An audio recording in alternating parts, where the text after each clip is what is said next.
Welcome back, everybody. Welcome back.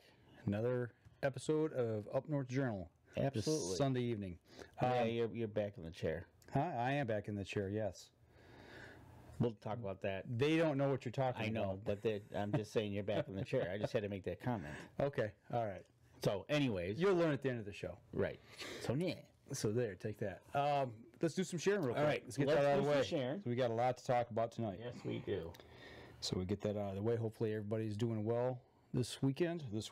A lot of rain here in Michigan. So that's not good. I haven't been able to do anything I really wanted to do outside, to tell you the truth.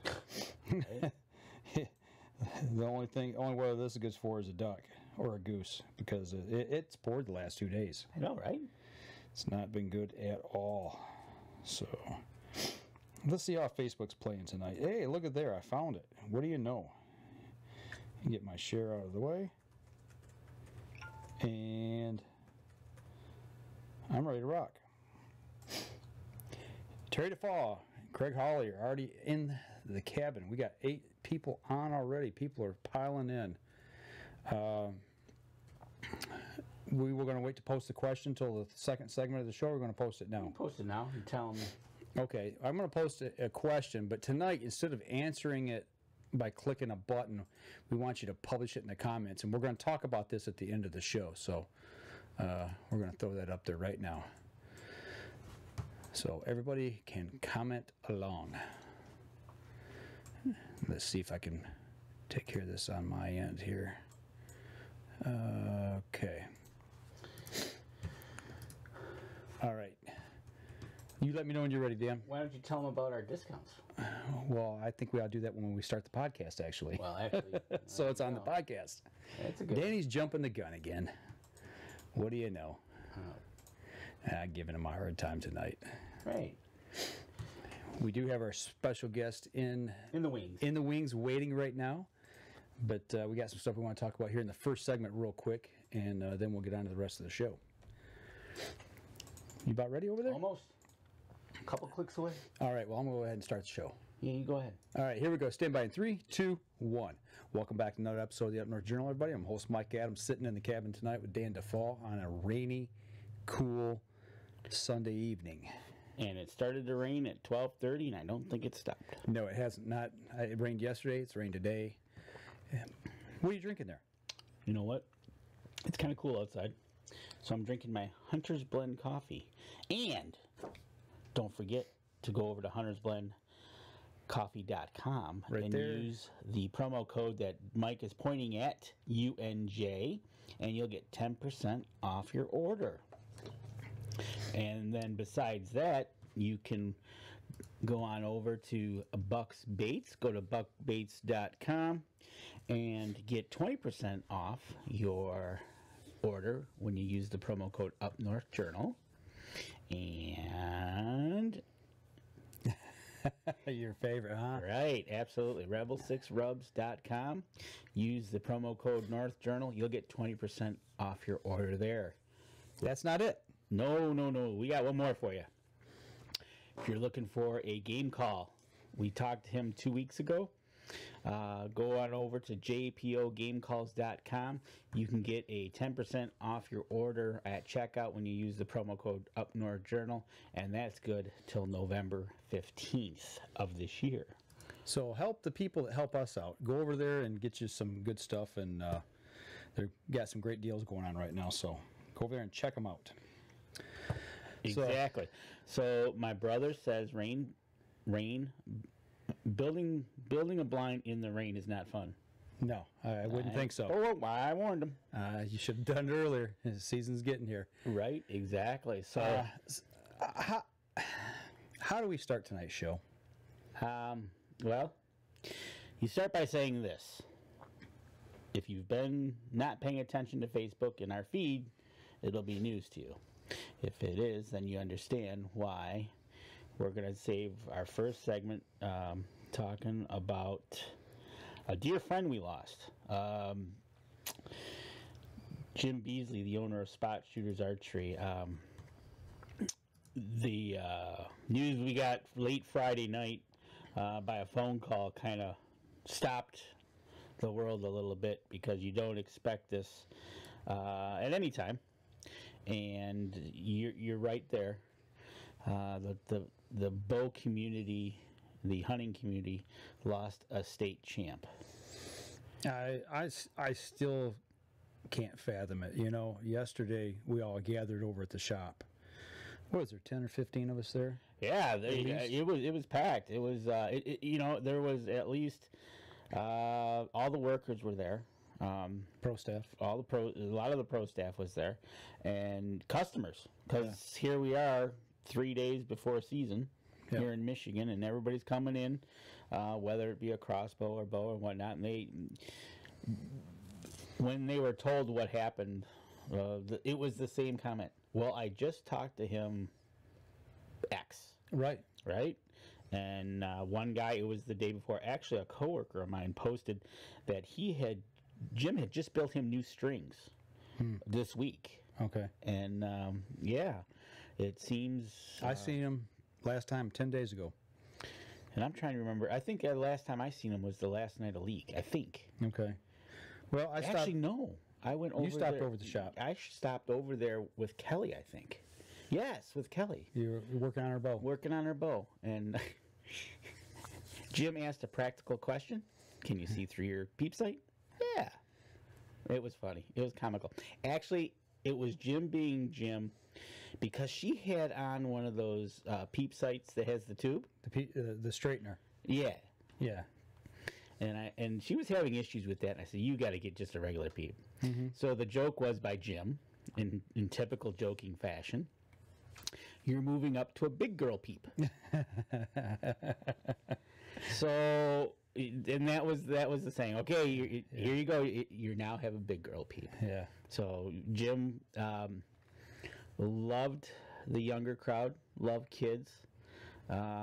He always had an area in the shop in the corner with older bows that he would take as donated, and then he would make sure they got to people that actually needed them and didn't really cost them anything. Right. And the picture you're showing now, you know, speaking of kids, he worked with your kids extensively, and he worked with my Kelly too. Mm-hmm. But there he is with Jake and Maddie. Yeah, those are a few years old, but it goes to show you, it's in his old shop, but that's what he loved to do. Yeah, you know, and also it didn't matter whether it was a 5-year-old or a 85-year-old. He loved to work with you. Did you happen to say it because of that picture of me? I'm not 85. But no, he did. He worked with everybody. That's good timing on my part. It was. I thought you did that on purpose. No, I didn't. But yeah, you know, I don't know how many times we went in there and had him help set up our bows with us and do exactly what you did here, shooting. Mm-hmm. You know? And of course, it was always fun. It just wasn't that serious. And that's the way he liked it. He liked it relaxed. He liked it having fun. And matter of fact, you just the 10 days ago did a video drop of him over there. Yeah, I actually got it right here, so we'll play it for you. Well, it's hard to believe October 1 is right around the corner. And for those of us that love hunting, that means archery season. With me is Jim Beasley, a spot shooter archery here in Holly. Jim, it always amazes me. I talk to people and they say, hey, I found a great bow at a garage sale and I'm going to get up in a tree this year and bow hunt. It's a lot more personalized than that. Yeah, well, good luck with that. Yeah, right. That's good. Talk to me a little bit about what you go through with somebody that comes in as a first-time shooter. Well, everybody wants to save money. And the thing that people don't realize, you have to be custom fit for a compound bow. The worst thing you want to do to turn people off is give them a bow that doesn't fit them. When you say fit them, describe what it is. Your draw length, your poundage. Another thing is the string. You can get a used bow at a garage sale or whatever. If the strings are bad, there's a lot of money invested in the string and the tuning part. So that you have to take that in consideration. Describe tuning. It's not like tuning your car. No, it's not. You got to make sure that the strings are the right length for your bow. If they haven't stretched, the first thing we do is make sure the timing, both cams hit at the same time at full draw. Then we work on center shot, peep alignment, the bow fit, all that takes in consideration. I guess what you're saying is for the first time shooter, you need to come in and talk to somebody that knows what they're doing. Absolutely. Talk a little bit about now the season shooter. I love to bow hunt, but I'll admit I haven't been out practicing like I should have been. Give me some tips on getting tuned up. Well, most of your bow shots are going to be around 20 yards or less. So if you can practice at 20 yards would be good, or even less, and realize that some of your shots are going to be closer than 20. So really get that 20-yard pin zeroed in and learn how to shoot a little low on it at 20, maybe a little higher up to 30 yards. So practice your shot. For the bow hunter that's had many years of experience, anything new this year in archery that we should know about? Yeah, we've got some bow lines here to have up to 90% let off. And a lot of our bow hunters are getting older and realize you don't need that 70-pound like they used to, 70 to 80-pound bows like the old days. They've got a lot of these bows perform better at 50 pounds than they used to, say, 10 years ago at 70. So make sure when you're in that tree stand, you get cold, that you're able to pull that back. So it's got to be comfortable. The poundage has to be comfortable, and you don't need the high poundage anymore. Oh, that's great to hear. All right, Jim, appreciate the information. Again, I assume things are picking up. Archery season's right around the corner. We're doing great. We're enjoying every bit of it. All right, Jim, appreciate the information. Thank you very much. You bet. Well, listen, if you haven't gotten out and practice, you better do it because archery season's right around the corner. For ABC 12 News, I'm Tom Wright from Williams Gun Sight Company. Back again next week. That was the last time I saw him. Right. Exactly. You know, and you just... You get taken aback by how things are basically here today, gone tomorrow. As to how, if you want to say, fragile life is. Absolutely. And you're right, Ron. We'll definitely miss our friend and mentor, coach that he was. He coached. You asked his opinion on anything. He would give you his input. But it's just amazing, and his wife Bibi as well. Just they were basically inseparable. Everywhere you've seen him, you've seen her, and vice versa. Exactly. They're there at ATA. We ran into them almost every year at ATA. Yeah, exactly. You know, we ran into him at ATA. She had her hip replaced. He was there when he had some issues. She was there, and you could see them both working together. And he just wasn't an archer. No, he was an outdoorsman as well. Yeah, and he lived on a lake, and this was on his lake, and I remember this because he was pretty proud of it. That this big a fish in his lake was pretty amazing. Right. You know, and we went out there ice fishing the one year, and we had a great time. I think we did an episode from the ice. I think we did, yeah. You know? Yeah, we did. We recorded it while we were in the shanty. Exactly. It was pretty windy that day, if I remember right. We had to stake everything down. Yeah, it was windy. People were chasing buckets across the lake. Right. It was windy, so that was pretty cool. Jim and his famous chili. And we had, warm us up, and he used his chili. It was really good. And then he went into turkey hunting as well. And he also deer hunted. So did Bibi. Yeah, I didn't get any pictures. I couldn't find any pictures of him and his deer. I was looking for the one. I remember he's got a couple of pictures. But we couldn't find them. But he definitely was he was a hunter and she was a hunter, and he looked forward to October 1st just as much as anybody. And he would try to sneak out before the shop opened. Yep. You know, because he knew he had to be back at the shop by 10. Right. So he would try to sneak out and get there and find out for what the couple hours that he could do, or if he got one, he might have been a little late. That's right. The shop might open a little late. But this picture I got right here, I took this summer. But this was in the old shop before he moved over to the new place, and I brought my target bow in, and we were talking about something. I don't remember exactly what the conversation was. What did this have to do with about the issue with the bow? You couldn't get it right. And was he thinking of that? I don't remember what it was. No, this was when I first brought it over there the very first time. I mean, just set it up, and we were going through and what I was going to get for it to get it set up for a target bow. And he's just in deep thought. You know, it's like, let me think on that for a second. And I don't know why, but it just he had a pose going there, and I took that photo, and I remember him sitting in that stool a lot. You know, I remember, I don't know how many times, you're right, whether you were looking into the workroom or you were looking over the half wall. Mm-hmm.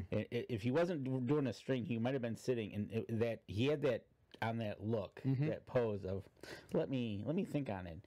And it took us sometimes with him. We had to use 2 cameras to capture the essence of Jim. The essence of Jim. Because here I am taking a photo of you using the camera to photo Jim. Yeah. So this was a few years back. I think we were running through the PSE line at the time. And it took us 2 cameras to capture his essence. And you know, he started coming around to how things worked and stuff, and social media he was wise, getting into social media a lot, and he was learning. And let's go live. Okay, let's go. We'll go with it. You know, so but he leaned hard on you and me there towards last winter about joining this league, shooting leagues. And then we picked up archery, and then we were going. You know, we started looking into this league thing, and then he started pushing on us. You got to do it, right? And then he pushed on us, and we shot all winter long. And we shot better throughout the year. Absolutely. I think, you know, it helped us so much. It helped us so much, and I think it snowed on every Sunday. It did every Sunday night, and you know, coming up this coming year, if it snows on us coming home, I'm going to say that's Jim just playing another trick on us. Right? Exactly. You know? I just the whole essence of Jim, and he didn't care how you shot. Good, he just wanted to see people shooting. He just wanted to see people shooting. You're right. And then from there, as the year went on, he decided to take a chance of a lifetime for him, to move to a bigger shop and add a range, a range and have leagues. Yep. And he had his dream come true. He opened the shop. He had his first league, and he was shooting longbow. Yeah, he didn't want to shoot. He didn't care. He didn't want to shoot. He wanted to shoot something different. He wanted to enjoy it, shooting his longbow, and just have fun. And he even said that the first night. He goes, "Hey, if you even have any sighted in your bow, get up there. Let's start from the beginning with some of you people." Yep. And there he is shooting, you know, his longbow, and he was happy just to hit the target. Right. You know, and it was funny how we went through that, and he loved it for 4 weeks. He had his first league in there, and I think he loved every minute of it. Well, he told me that was the happiest he'd been in a long time, was watching everybody shooting and holding leagues within his own facility. You know, oh my gosh, he was so excited to get this off the ground and get this going, and he was shocked that he almost filled it up. Yeah. Yeah, but you know, the things I'm going to remember is all the times that we spent together with him, whether it was at the shop, ATA, we would always find him. That's who dollar dinner. We were finding him, and it was a good time. And that right there, that smile, that's Jim. That's Jim right there, and definitely can't believe that he's going to be gone. Yeah, this is the last time where all 3 of us were together. Yeah, and I'm holding his bow. That was about 3 weeks ago. Yeah, 3 weeks ago, and I was holding his bow. But the thing, I think, I took this picture that's coming up here. I took this at leagues one night. He was looking over everybody shooting, and this is the thing I think I'm going to remember Jim the most. I mean, he was a patriotic man. He's got the American flag. That flag meant so much to him, and it meant so much to him for all of us to be there, and new and old hunters and target shooters alike, all being there at his new facility shooting, and him watching over us. And quite honestly, I think that's going to be the memory I have of him. He's going to be watching. He's going to be watching over us. Absolutely. I think like I've said the last couple of days, I was on live yesterday, and I said a couple of minutes ago, he'd want us to go on. Yep. You know. Yep. And we're going to go on knowing Jim is watching over us like that picture, and because that's what he wants you to do. And I can hear him saying, when you go on, make sure you bring some new hunters and archers with you. Yep. Whether it's target or it's hunting. Teach them, show them. Teach them, show them. Doesn't matter. And I know what he'll say. He'll say, doesn't matter, help them out. Help them out. Yep. So it's the way he was. The way he was. I met him when he first opened the store years ago, because that's when I bought Kelly her first bow from him the Martin. And ever since then, it's just, you know, and then when Up North Journal and you and I, we started working with him on a working level. But it just, every year, it seems our relationship was getting stronger and more of a friendship. Yeah, it wasn't just a relationship of working together. He was a true friend, and I gotta say, this is the first friend I've lost. And this is going to hurt a long time. It doesn't get any easier, and there'll be moments when I know there'll be moments when hey, you know what? I'm going to go bounce this off of Jim. Yeah. Well, I can't bounce it off of him. Right. Yeah, it just his little tidbits that he would have, his little comments, his little jokes, whether he was answering the phone or he was just saying something, or and when he, you know, hey, you want a beer? Mm-hmm. Jim, you're open. Right. So? Yeah. Or he'd tell the kids, you know, make sure you go over to Rite Aid around the corner, get your Flintstones chewables, but only eat their Barney Rubble vitamins. That way you can pull your bow back. Right. You know? Exactly. But I tell you what, we're going to go to a break, but we want to leave you once again with a photo of Jim just watching over us. Jim, Godspeed, man. I'm going to miss you. Yeah, absolutely. We'll be right back after this. All right. For you on the live stream, the next 3 segments, we're going to have Jerry Lambert on. And if you're ready for him, he's ready for us. He is sitting there in the wings. I see him. Oh, he's putting his hat on. Oh, he's getting serious. He's getting serious now. He's always locking it down. There you go. All right, let's go ahead and bring his mic. Let's bring him in here before we even get going to the next segment. Jerry, how you doing tonight, bud? Good. Nice tribute, guys. Way to send your friend off. Nice tribute. Thank you. Thank you. It's a tough one, man. Yeah. It's like I said, it's going to sting for a while. I understand. But Believe me. You know what? Like we know Jim would want is to go on. So we're going to go on with you. And we're going to start recording here in a little bit. And we're going to rock the Michigan hunting season. Sounds good. All right. Here we go. Stand by. 3, 2, and 1. Welcome back. Second segment of the show. We've got Michigan author, writer, hunter, editor. What title do you not have, Jerry? Oh, we'll go with those. Those sound good to me. Okay. Most important one I think is hunter. I like that one. That's the one I think that means the most to all of us is getting out in the woods. And our Michigan hunting season starts, what, in 2 days? In 2 days, yes. In 2 days. I'm ready. I got my catching deers hat on. Have you guys heard of catching deers? I tell you what. Catching deers. Back when I used to work in my 20s, this guy would always come in, you guys catch some deers yet? I tell you what. We caught our deers, and now they got a catchphrase hat, catching deers. I love it. Those guys can put out some funny videos. They crack me up. I'm not going to lie. If I had a nickel for every time somebody asked me that, I'd be a rich man. Are you catching deer? I know it. Well, tribute to that. Plus, every Sunday they put a Bible verse on their Instagram and Facebook page. So I was like, I got to support these brothers. So here's my hat. There you go. So, well, in 2 days, it'll be October 1st and 80-something degrees. Probably. Well, no, it's going to be. It's going to be 80. It's going to okay. be 80-something. Yeah. The cold front doesn't come through till Thursday. So, Jerry, have you been scouting? Have you been getting those little pictures of have you got them tied to the tree yet?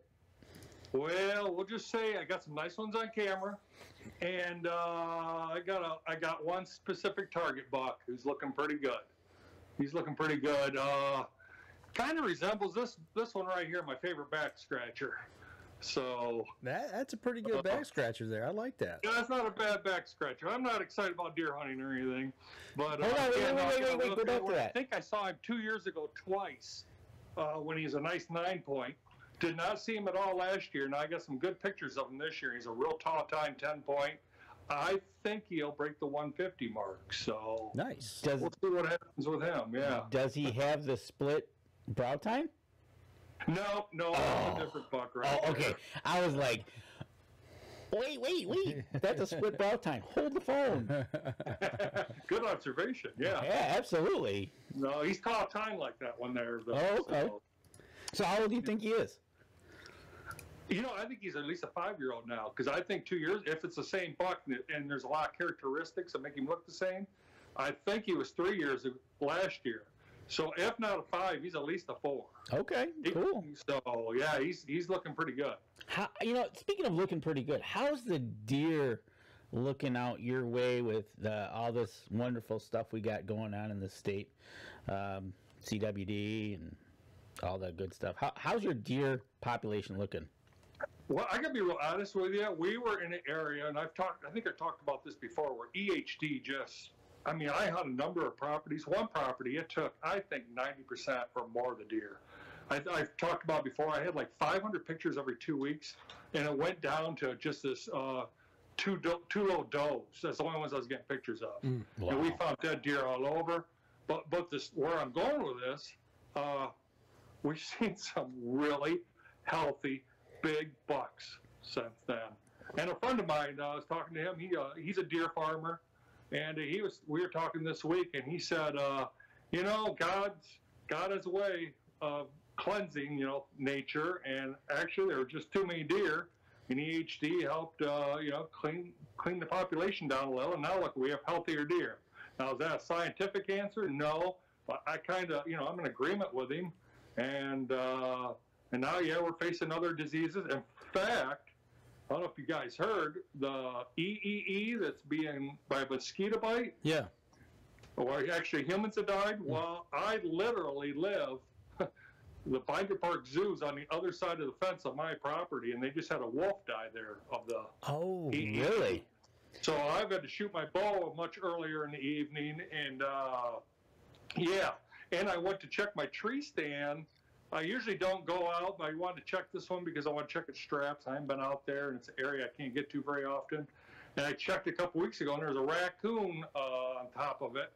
And I went to move it, and it was like dying. So I don't know if it was if it was an EEE or if just one of those ones that got rabid. So I left it alone. I'll have to go out, and if he in fact died there, push him off the stand. But right, nature's rough, and we're getting hit in some areas. I tell you what, I've heard more about Triple E at the football game. Yeah. Everybody was spraying down because we were in Holly, and they were spraying down. Everybody was. You would think it was the end of the world, the way they're carrying this through the media. And I know why they're doing it. They want people to protect themselves. I mean, first frost we get, this is over with. Right. But well, and I don't know if you know, since we've had actual human deaths, they found deer dead. They found this wolf. They're spraying our area. Oh, are they really? Okay. Yes, I believe from airplanes. Oh, okay. So that's kind of raised some controversy. Is this what's that do? That's poison, or I don't know enough about it. Yeah. But yeah, you wonder we're right in the middle of it. And one of the areas I have a hunting property real close to here too. Well, you wonder what other insects they're gonna kill off with that pesticide. It's not like we have an abundance of critters running around like we used to. I mean, they talk about the honeybees and all kinds of other critters that we need, and it always makes you a little concerned when they start spraying stuff. Right. So, but I'm pretty optimistic about the deer season, though. And the way my family hunts, we hunt different properties, so. Yeah, we got some nice ones on each property, and I just told you about one target buck. So right. It keeps it. It's like that Christmas Day thing, deer season. I mean, it's 2 days away. Right, you got that right. We get the dream about that big buck. There's one I saw last year. I haven't got on camera yet, but I think he's still alive because I saw him real late into December, and he had a massive body on him. I'm really hoping to see him, and I plan on putting a camera in his area when I move out there for the first time to hunt him. So. Yeah, I got high hopes, and isn't that some of the fun of deer hunting? Absolutely. Hey, speaking of that, camera, you're talking about cameras. I got a question for you.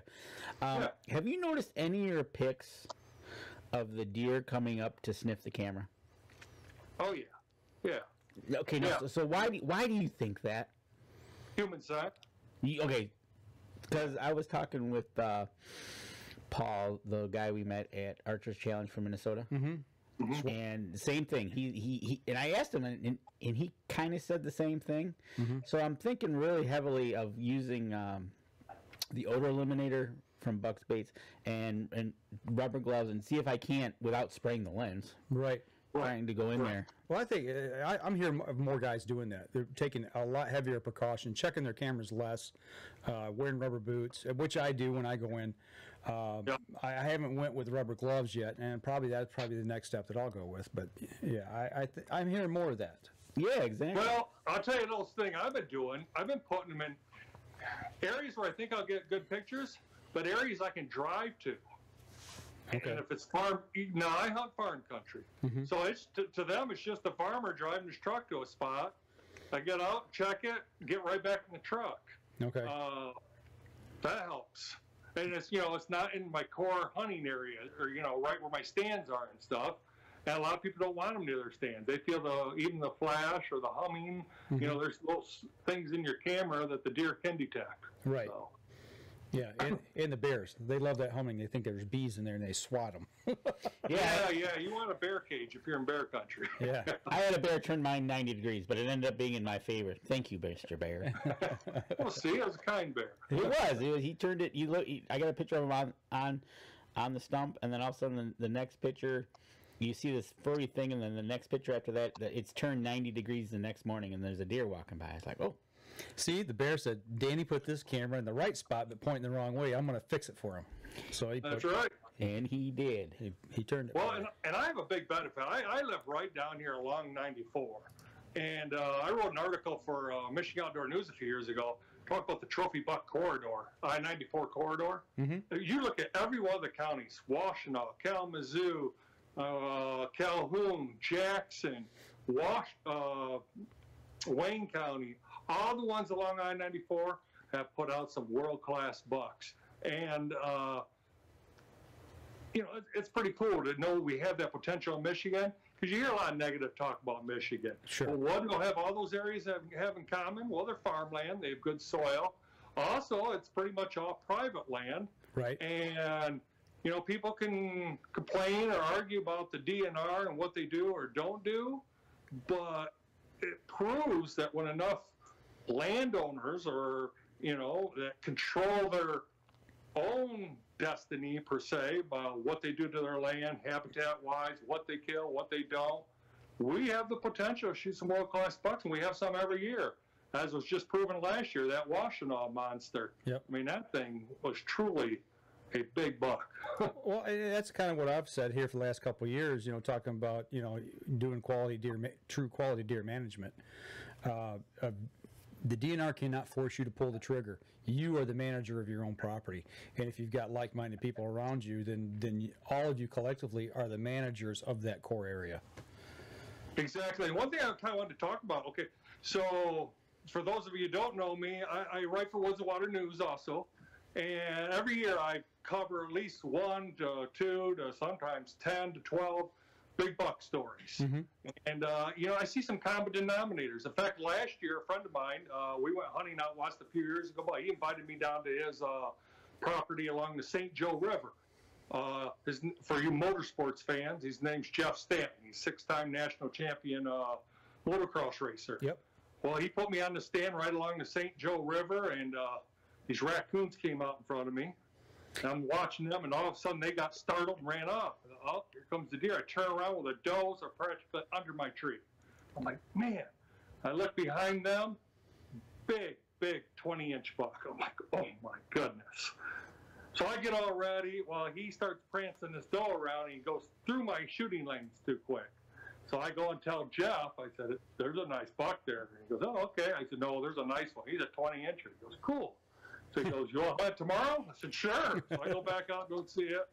Well, long story short, his daughter ends up shooting it during gun season and makes the cover of Woods and Water News. So where am I going with all that? Well, that was along the river bottom, thick cover. One big common denominator, if you guys want to know, how do I get a trophy buck? How do I get a big buck?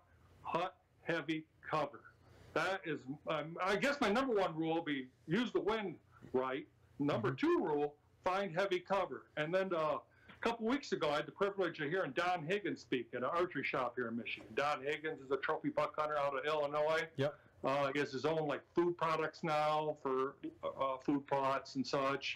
He shot a number of 200-inch bucks. In fact, he shot 2 in 1 year a couple years ago. For any of you who follow him on social media, he has a couple books out himself on deer hunting. And someone raised their hand and said, well, would you rather hunt food or cover?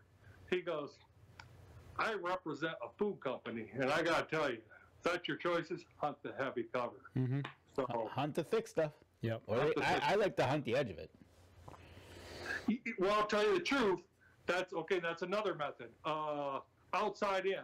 So even though when I hunt a swamp, I have some areas where I can get right in the middle of the swamp, but usually it's the outside border of the swamp. So they still have that sanctuary of the thickness, mm-hmm. but you're hunting the thick cover, just not invading the cover. So there's part of the harmony, the music behind them. The techniques, you know. Exactly, right, exactly. Makes you successful, yeah. Because I just built a new stand over Labor Day, and it's on the edge of the thicket, kind of semi into it, I guess. I moved it to where I needed to see a ridge for rifle season, but for bow season, it's kind of more in the thicket. So I blazed a new trail to get in there, and I'll be able to get in there nice and quietly, get up in the stand, and go from there. I want to see how that one. That typically was always a good area. The tree stand was in was nicely taken during logging, so I built a stand right above it. There you go. So I can't wait. I put a camera down in there, and I'm excited to get confirmation that the 2 bucks that I know that are traveling that route are still going through there. Hopefully Friday night I'll be happy. Hopefully Friday night. And this next weekend's looking pretty good weather-wise. Oh, I know. The cold front's going to move in Thursday. I'm leaving Friday morning. That's what I'm going to try to do. I'm switching weekends. I had the following weekend off, and now I'm backing up, and I'm going to see if I can flip-flop something at work this week. Hopefully. You know, that's an excellent idea, Mike. 2 years ago, a friend of mine, he had a 180 buck on camera, and he never shot a big buck. And he did exactly that, Mike. He saved his work days, watched for the cold fronts, and finally a cold front moved in and said, okay, I want this day off. He went and hunted all day, and at 4 p.m. he shot it. And I got the text that said, I got him. And I looked at my wife, I go, I got him. That means I opened it up, and then there's the picture. Nice. You know, but he did exactly what you're talking about, you know. He you know, we're working men. He has a select number of days, so he watched the weather and went down there and, you know, played the odds. Well, some hunters will do that. They won't even go to the area that they plan on hunting till the wind, the moon, and the cold front all kind of align themselves. Right. And then all of a sudden they're hightailing it for that particular stand. And like your friend there, he waited, got there all day. 4 o'clock, he had him. Well, and you spoke about the wind. So he went out there. He went into his morning stand, hunted till like 3, and the wind shifted. He's like, and that's where he thought he'd see this big buck. He's like, oh, I can't hunt here. The wind shift. I know another stand will be better for this wind. He went to that wind or that stand and then got the buck at that one.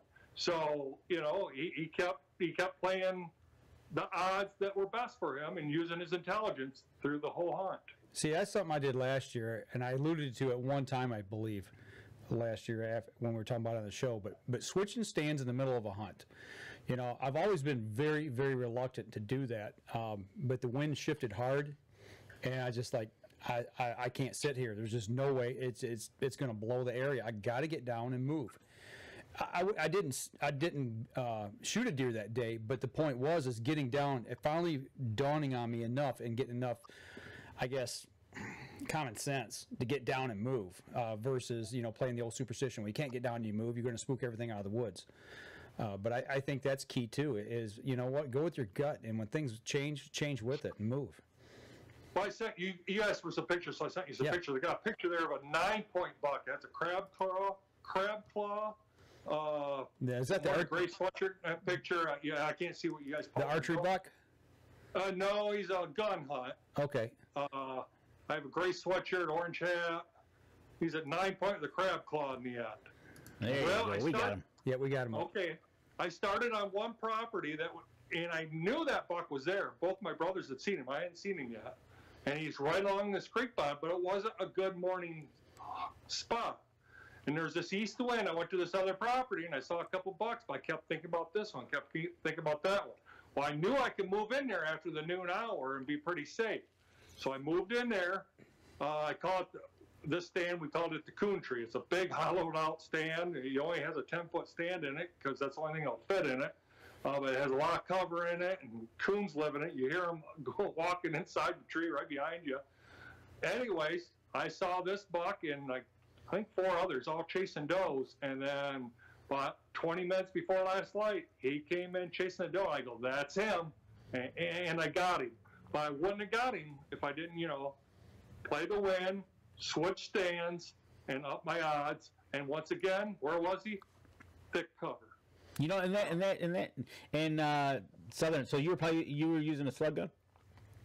Yes, I'm in it used to be called the shotgun only area. Now, we can use rifles of the handgun calibers.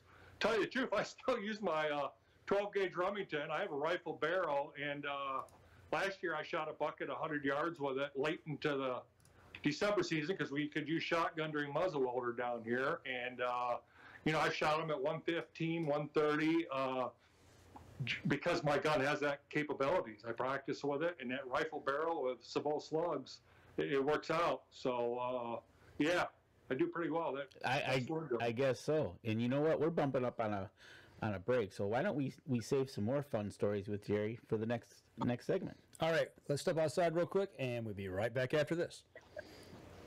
And for anybody on the live feed, if you got any questions for Jerry, he's willing to ask any questions you want to ask him. He'll answer them. He might not answer them the way he wants to answer them, but he'll answer them. But anyways, we also got the question up. Yep, and don't forget, if you got anything about the question, answer it. Your favorite deer hunting song. Post them in the comments, please. We want to hear some. Come on, what's your favorite deer hunting song out there? Come on. You can do it. You got one? Favorite deer hunting song? I got one. Well, No, I don't want to hear it. Yeah, I don't want to hear it either. Not yet. No. We'll oh, sure. it. Shut me down again. Yeah, I'll clip your mic. I know you will.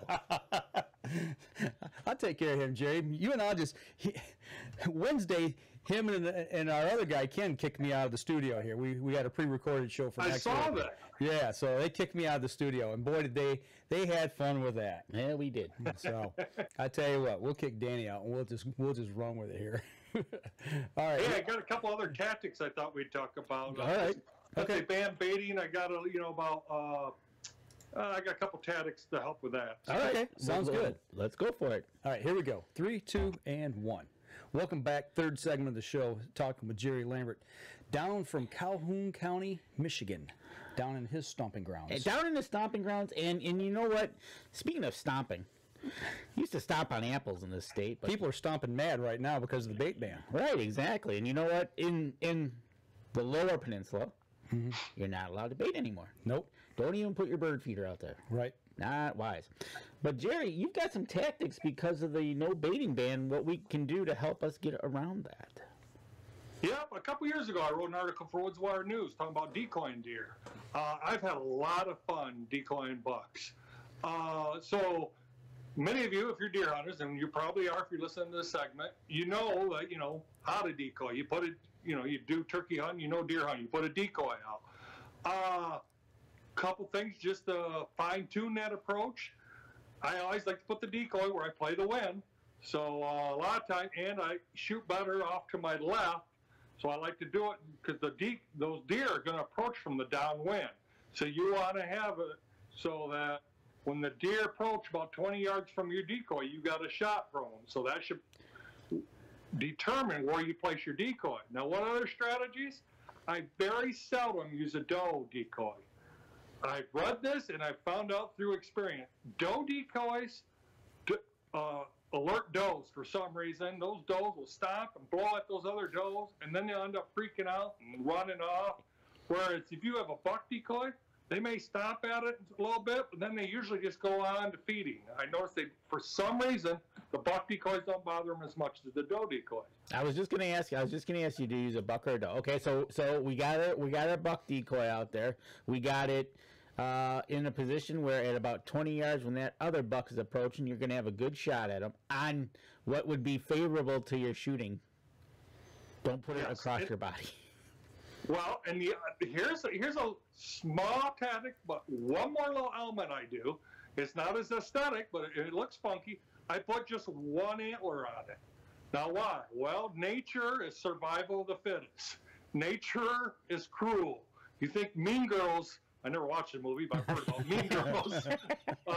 Well, nature is cruel and mean. And if that buck is going to tuck his ears back and approach that buck, he's looking for a weak spot. And if he sees his side that doesn't have an antler, he's going to approach that side. Whereas if you have both antlers, he's probably just going to face it straight on. But it's just another way of directing his path and putting him in a position where you can get your broadside shot. So the antler should be on the upwind side. Yes. Yes. Okay, that makes sense. Now, are you using a true deer decoy? What do you mean by true deer? Like it's not like a 3D target with antlers. No, it's a plastic shell. Okay. Yep. Okay. And another thing I do, the gun rags you get, the little white gun rags that you oil your gun with. Mm-hmm. I attach those to the tail area, and then put any scent. I usually put scent on the ground, but also put it on those oil cloths. Okay. So I'll put the scent on there, and that way, that white flag, if there is any wind, will give just enough to look like, hair moving in the wind too, just to give it a little more realism, and plus a safe place to put the scent, so I'm not putting it on the decoy. Right. What scent are you using? Are you buck urine. Okay. That's what I thought. But that's kind of interesting that he'd use a little white square just to give it a little flicker of fur. Not a whole tail. More like a sight attractor. Yeah, because I don't want the white tail out of there. Right. Yep. One other, we can't bait, so I just put a food plot in, like many people. And then, in my food plot, it's small. It's 30 yards across, maybe 50 yards wide, the one I'm going to tell you about. So I put this food plot in, and it was CRP-like grass, and it's surrounded by a thicket. Well, I left this one little sapling in there, and I trimmed it all down so it has one low branch. Well, I trimmed it all down so it doesn't interfere with any of my shooting, but I also put that one branch, and it's 25 yards from the tree. So now I put a mock scrape. So now my hope is, what do you use bait for? Well, to get that deer to come to your area and in a position in which favorable for a good shot. So I put that overhanging branch and left that one tree in my food plot. Now the juries are very popular in the last couple of years for this, and there's even products coming out where you can, if you have a food plot, you can put this contraption in the ground that will hold a tree. You can cut a tree down, put it there. So it's just another way of bringing the deer to you so that you have a good ethical shot. One way you can manipulate. Right. Manipulation. Your manipulation. Plus, it's just fun when you can do something to your area to make that more popular or favorable towards the deer. Yeah, I did. Danny and I we did mock scrapes for the first time this year, so we're hoping that these are going to up our game a little bit as well. So we're waiting to see how those work. We're hoping to get some video over the mock scrapes and whatnot. But it's kind of interesting that Jerry, you're giving these tips out that these are actually probably not, except for the decoy. Mm-hmm. But these aren't really new tips. These are tips probably been used years and years and years ago when baiting wasn't even baiting. Right. When a hunter was actually not just going to stop off and get some bait, but put some thought into it. Like Jerry said, the whole antler thing, take one off, put it on the upwind side, let nature help you out. Because like you said, nature's not pretty. Right. And so... Well, we've talked about thick cover. I'll tell you the truth. Virtually every one of my big bucks, and a lot of the ones I interview, come near water. or is it just that I hunt near water a lot because that's where big bucks are? You know, is it the egg or the chicken first? I don't know, but I recommend. So, and I throw these tips out. Yeah, they're old news for a lot of us. But there's a lot of people that read or watch your show that hunt every year, hunt hard, and would like to shoot that big buck, and it eludes them. So if you could just incorporate a couple of these, I've shot a lot of deer on creek drainage bottoms. And bow season, I've shot a lot around ponds. My biggest bucks have come near ponds. And think about it, you get these warm spells, and these deer, especially if they're getting their winter coats, and they're rutting, they need water. Yep. So if you're near water sources, that just, once again, proves your odds. I so want to put in a couple of ponds that legitimately big enough ponds that they hold water. I've seen Pat Reeves do this specifically, and they, like you said, Jerry, they've shot numerous bucks coming to the watering hole, and I'd love to get a bulldozer in there and do what they did. But you're right, water is definitely a key source needed. Well, you mentioned Pat Reeves, and that's the other thing. Where does he put the ponds? He don't put it out in the middle of a field. He puts these ponds, or people are picturing ponds. They may picture an acre thing. Ponds sometimes is a big old mud puddle. That's right. That's 10 yard by 10 yard.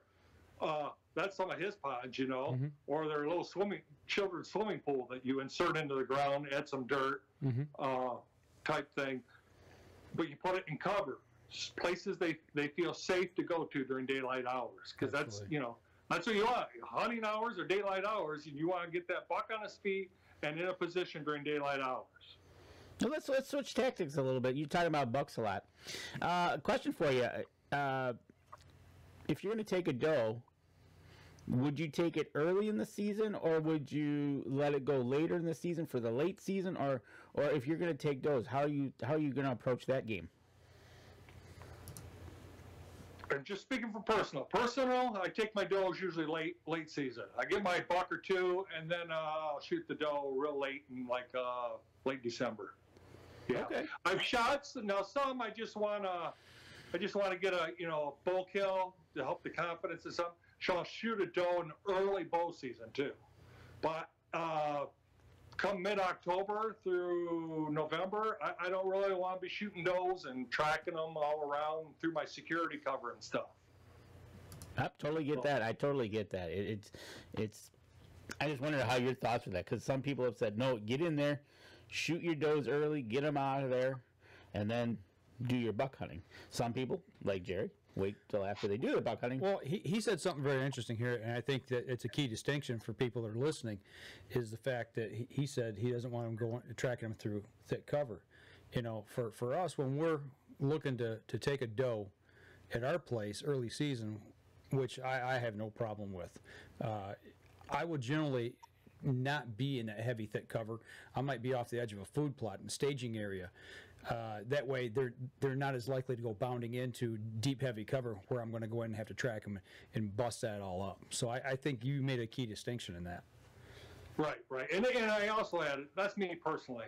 Now, if you have a deer tag and it's legal, shoot it whenever you want, too. I'm not going to I'm not the judge. Right. By all means, my personal preference, that's my personal preference. By all means, we never tell anybody what to do. You got to develop your technique of whether you're going to take whenever you want. You can take it whenever you want, but if you want to start taking them early or late, then no, this is just what Jerry does. And if I could shoot a doe, it would be nice. Right. It would. I would probably, if I could shoot one, I'd probably shoot one this weekend if I could. But since I can't. Right. Well, I'll tell you what. Let's go ahead. Let's take our last break here. We come back. We want to have a little bit of fun, but I've got one more question for you on a tactic. We'll get your thoughts on it. So, all right. Let's step outside. We'll be right back after this. And for anybody out on the live feed on Facebook, here's the last segment. So if you got a favorite country song, favorite deer hunting song, write it in the comments. And has anyone posted anything? Yeah. Well, of course. I'm at song-wise. Yep. Okay. It'll be interesting. Actually, Amy Jones Wilcox loves to hear you talk about something you have so much passion for. Okay, I know Amy. In fact, I just posted one of her pictures in Michigan Bow Hunter news magazine. She got an excellent picture of a bear. Okay. So good job, Amy. I'm glad you're out there listening. Absolutely. Good job. All right, here we go. 3, 2, 1. Welcome back. Last segment of the show. And when we went to break, I said I wanted to pick your brain on one more tactic. Yeah. Okay, so it's late season. We're talking after Thanksgiving, and it can still be the last weekend of rifle season. It might be muzzleloader season. It might be late bow season. Somewhere in that time frame. It's usually cold. We've usually got snow on the ground. Some places, depending north or south, you've got a lot of snow on the ground. But I haven't filled my doe tag or my buck tag. Give us, if you've got a weekend to hunt, what are you going to look for? I know that's a pretty broad question, but I mean, if you've got to get it done, what would be your go-to late season tactic? Oh man, if you got standing beans and second choice standing corn, that's the spot. If you got, if you got standing beans or standing corn, they're going to come to it late season. So that's my tactic. Even like, preach cover. Late season, they're getting hungry. They're coming out earlier. And in fact, I shot one, I don't remember the day. It was late December during, what we call the muzzleloading season last year. It was chasing does. Okay. And it had other big bucks with it. So, and that was a clover field, but it was a real small clover field in between big swamps. So. Food source. Yep. Food sources. Yep. Absolutely. Makes sense. Talking about all these tactics and everything, we spend a lot of time out in the woods. Sometimes less than others, like I did last year, which was kind of nice. Quit bragging. 15 minutes in the stand, I was done. It was good. But Jerry, not only is he an accomplished hunter, writer, interviewer, he also writes books. Absolutely. So what better way to sit on stand or in a stand and read his books? How's the writing going, Jerry, for the books? Actually, my writing has slowed down a little bit. I'm doing editing for Michigan Bowhunter News, so I hope to really amp up my writing again come the winter months. Okay. And then during the deer season, I'll cover, like I have always, some of the bigger bucks in Michigan that have been shot. But you mentioned I've just run into a bunch more people. Trophy Whitetails, TALES, came out in 2011. And I was in my hometown, and I just ran into a bunch of people. Hey, I don't think I ever got a chance to tell you, I read your book. I really liked it. And a lot of people like to have it at their deer camp or just fire them up before the deer season. So it's available at Amazon or my Jerry Lambert author Facebook page. Come over there like that, and hopefully you'll enjoy it. So I appreciate that, guys. Yeah, absolutely. And I got 3 other books. And you got your other books, too. The Hunting Spirit, which has a great picture on the cover of some guy that's standing really high in a tree that I don't know how that tree's not bending over. I went to Africa, and Africa's kind of like Alaska. They just have a can-do attitude. And I took this picture of the PH, professional hunter. He's looking. I wanted to shoot a zebra. He's looking for zebras, and their attitude is, why go halfway up the tree when you can see so much better at the top of the tree? And I don't know how well you can see. This guy is literally standing at the very top of the tree. There's no branches above him, glassing the plain area. It was just fascinating over there. Absolutely. Yeah. We got some friends that are over there right now that are, needless to say, they're killing it right now. It's they're having they're having a blast over there. I can't wait till they get back and get them on the show. And then you've got 2 other books, North of Wrong and South Haven.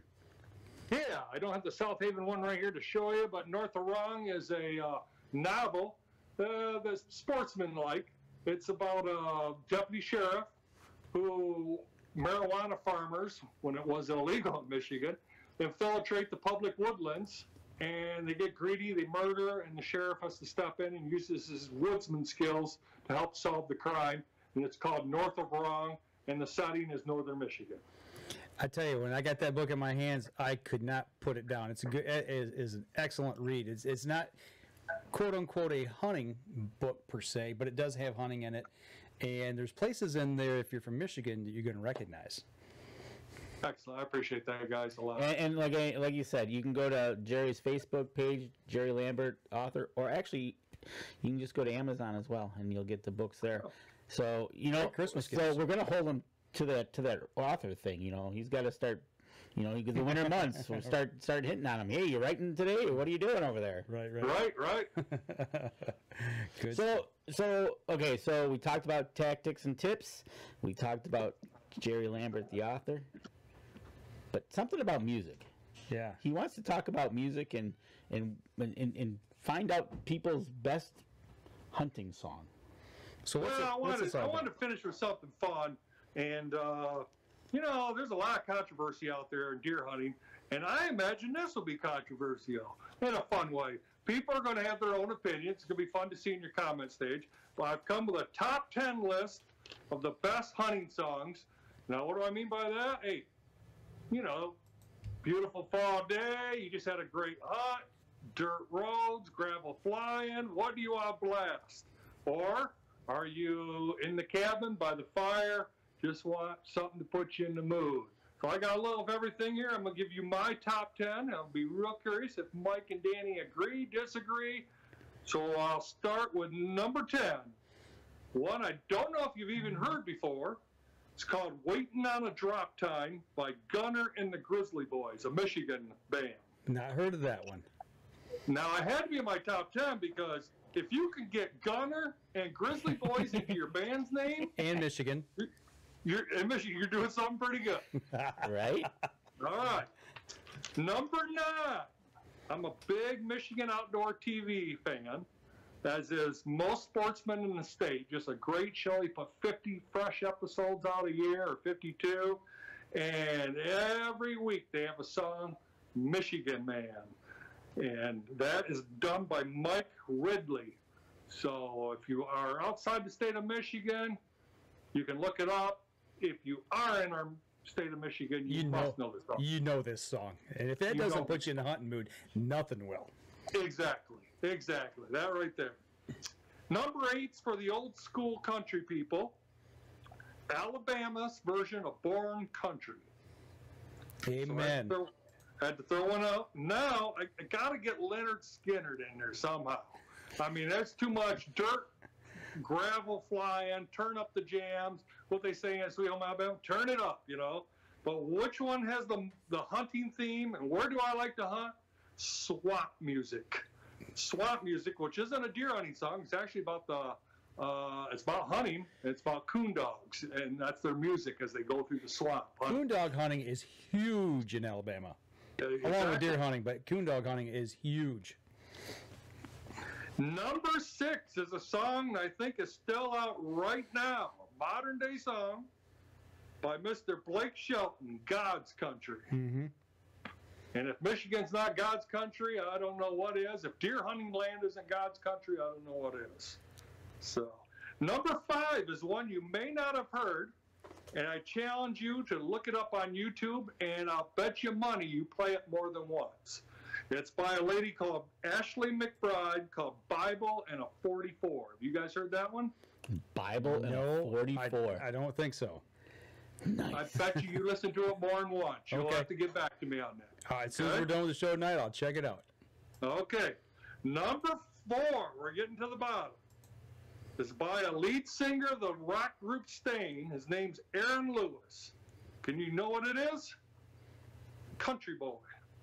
Country Boy by Aaron Lewis, and it's the version that has both George Jones and Charlie Daniels contributing in it also. Now we're to our top 3. All right, here we go. Top 3. Top 3. Still hasn't got to mine. I know, right? Well, I know. Did. That's probably why it's a top 3 song. Luke Bryan, Hunting, Fishing, and Loving Every Day. That's my second one. Okay. Number 2, which just goes back way back in the day, and I still love it to this day. Hank Jr.'s Country Boy Can Survive. And then number 1. We all know what it is. Mike, Danny, you go up on that ridge, I'll go down in the swamp. We'll get that big buck. Mr. Ted Nugent, Fred Bear. Hail, hail, Fred Bear. There's no hunter in this world deer hunter that doesn't know that song. And if you, I tell you, I play that when I head north and go up to deer camp, and I tell you what, if that just doesn't give you chills and put a tear in your eye and make you want to smack something, I tell you, there's something wrong with it if it doesn't do that to you. There's something wrong with you. You might as well tear up your deer license if you don't. That's know that right. song. You might as well stay south of the bridge, eh? You just led into it that Amy Jones hit it. It's the Yoopers, the second week of deer camp. Second week of deer camp. And Yeah. I don't know how many times I will hear that when I go into the UP. It is just it cracks me up. It's a mainstay up there. That's for sure.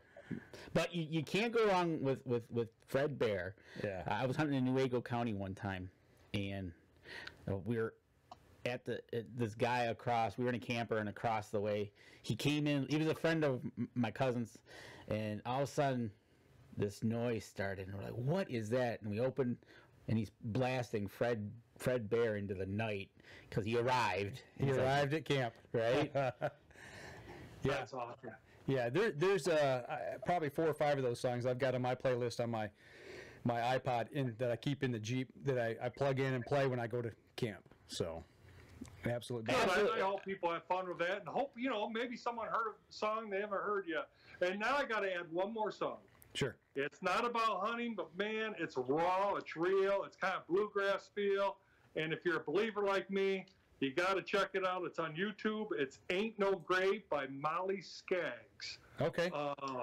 Ricky Skaggs' Daughter. Okay. Yep. She does a version of Ain't No Grave, and it is just lighting up the social media, and it's a great song. So on top of all of them, there's my non-deer hunting song that'll get you, put your country vibe in there and let you look at the creator. There you go. Absolutely, and going back to the Michigan Man song, that song is right up there with me. That song, they play that song, it just. And Jerry, I got to tell you another reason I did it. The second time I was on Michigan Outdoors TV. My oldest nephew, my sister Liz, he kept rewatching the episode, and my youngest nephew Jacob, he kept making his mom look that song up on YouTube or whatever and playing it over and over and over because he liked the song. And one day I go over there, sure enough, I hear it playing. He goes, "Oh, that's Sammy. He's been listening to it. He's played that song 5 times today." So there you go, Sammy. Do when that comes on, do you not sing along? Oh yeah, that's such a great song. It is. It is absolutely. I tell you what, it's a great way to end the show. You know, and through the tactics, through reading the books, and through listening to your music and jams, which I could throw in a little Kid Rock in there. Not gonna lie.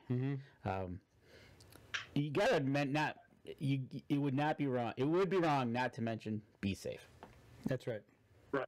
You know, whether you're going to be up in a tree stand, whether you're going to be doing whatever, be careful of the broadheads, be careful of the tree stands. Tie in. You said earlier in the show, Jerry, where you needed to go check your stand because you wanted to make sure the ratchet straps were good. But please take 10 seconds out to think about before what you do. Yep. Take that extra. Well, if I could add one more thing to be safe.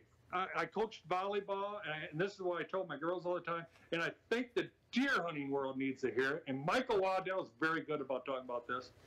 Have fun. Yeah. Stop complaining and worrying about whether this person shot that, this happened, what style hunting you use. Have fun, and I think that's what we tried to do on tonight's episode. Just have fun. Yep. Amen to that. Absolutely. Because you know what? These are fun is when the good memories are created. Yeah. Excellent. That's a good line. That's a T-shirt. You know, and as we saw this week with losing a close friend of ours, you never know when your last hunt's going to be your last hunt.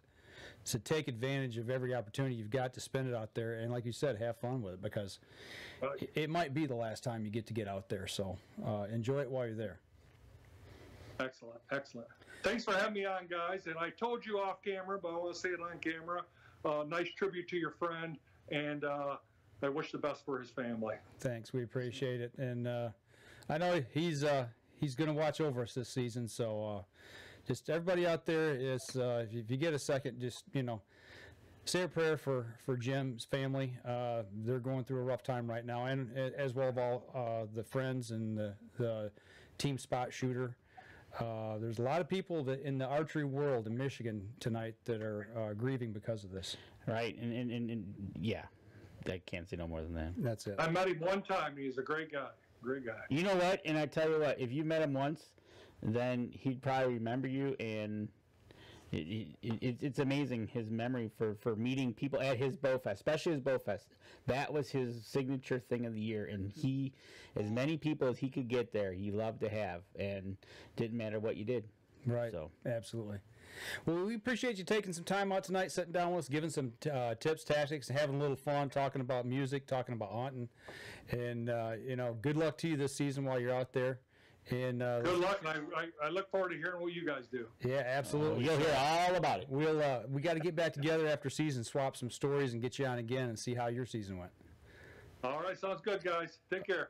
Stick with us after the after the podcast. We'll keep Jerry on for just a few minutes, but I think we're going to wrap it up. Yeah. And you know what? I'm stepping on you, but no, go ahead. Why don't we just sign off and put that picture of? I know which one you're talking about. We can do that. So for those of you on the podcast, we know that you can't see what we've been talking about a whole lot tonight, but if you go over to the live stream, we're going to leave you with a lasting image. Our lasting image, one of the last photos we ever took with Mr. Jim Beasley. Godspeed, buddy.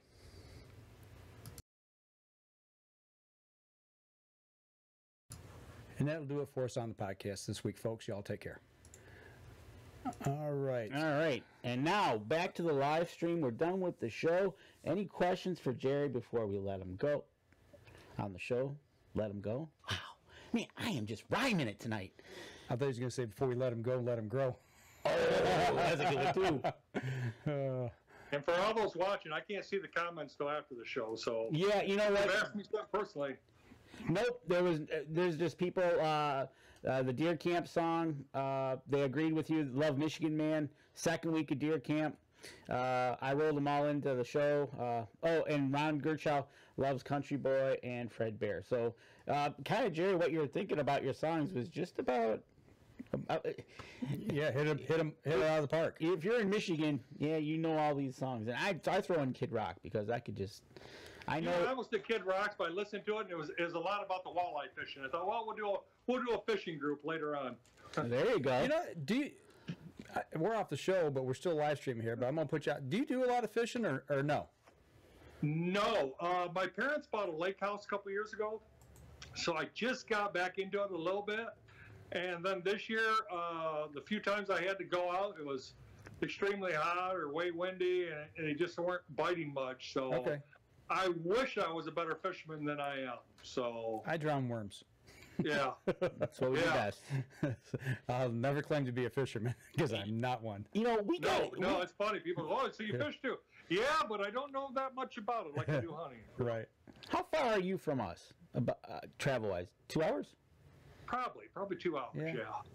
Hour and a half, maybe, depending on just where you live around Flint. Yeah. We got to do something in the wintertime to get everybody together. Find a frozen body of water. Something, whether it's a frozen body of water or a coyote hunt or. The further south we go, the warmer it gets. You know that, don't you? Well, I know. Well, that's true.